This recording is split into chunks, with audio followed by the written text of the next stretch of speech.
Continuando a te explicar em um minuto o que um padre agostiniano, um cultivo de ervilhas no fundo de um mosteiro, tem a ver com a origem da genética. Padre Mendel conduziu seus estudos com a ervilha Pisum sativum no fundo do jardim do mosteiro por 7 anos, e ele era tão metódico e cuidadoso com seus experimentos que geraram resultados confiáveis e pioneiros nos estudos de genética. Padre Mendel escolheu esta espécie de ervilhas porque elas apresentavam características vantajosas para realizar experimentos, como por exemplo, um curto período de vida, uma reprodução muito rápida, uma grande quantidade de sementes geradas e que era possível fazer o intercruzamento manual entre as plantas. Então, como funcionavam os experimentos de Mendel? Primeiramente, ele escolhia algumas características muito evidentes nas ervilhas, por exemplo, a cor das flores, a altura da haste, a estrutura das sementes, e assim ele percebia que essas características mudavam ao longo das gerações das plantas. Então, ele fazia a hibridização cruzada, ou seja, ele pegava o pólen de uma flor de uma ervilha e transferia com o uso de um pincel para outra planta de ervilha.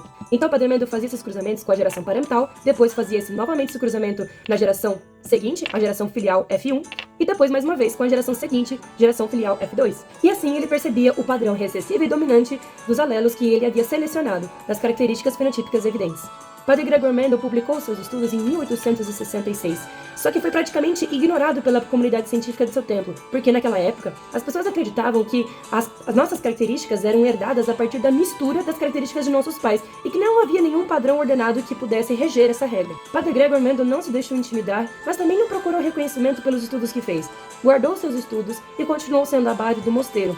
E isso foi levando até a sua morte, sem nunca ter sido reconhecido a princípio pelos seus estudos. 16 anos após a morte do padre Gregor Mendel, 3 cientistas, Hugo de Vries, Karl Correns e Erich von Chesmark, realizaram estudos individuais e chegaram às mesmas conclusões do padre Gregor Mendel. E quando eles descobriram que as suas ideias já haviam sido estabelecidas nas leis de Mendel, eles atribuíram ao padre Gregor Mendel como o fundador da genética moderna. E assim, finalmente, padre Gregor Mendel teve os seus estudos reconhecidos e aceitos pela comunidade científica.